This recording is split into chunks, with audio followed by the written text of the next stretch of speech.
আজ ডিনারে আমি রুটির সাথে গাজরের হালুয়া বানাচ্ছি।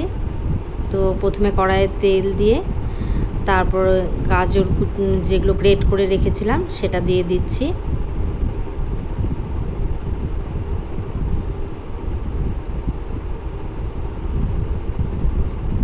গাজরটা খুব ভালো করে ভেজে নিতে হবে। আর কিচেনে আমি এখন বেশি কাঁসা পিতলের বাসনই ব্যবহার করি, আমার খুব ভালো লাগে। মেনটেন করতে একটু প্রবলেম বলে এতদিন আমি ব্যবহার করিনি, এখন করছি।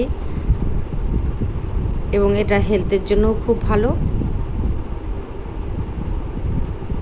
তো খুব ভালো করে গাজরটা ঘি দিয়ে ভেজে নিচ্ছি।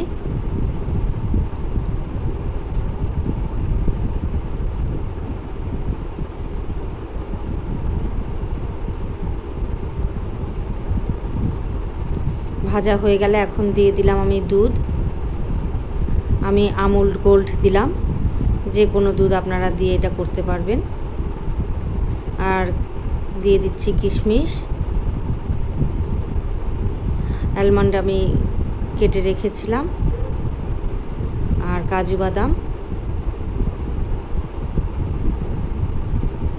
আর এলাচ দিলাম, সেটা আমি থেতো করে দিয়ে দিলাম।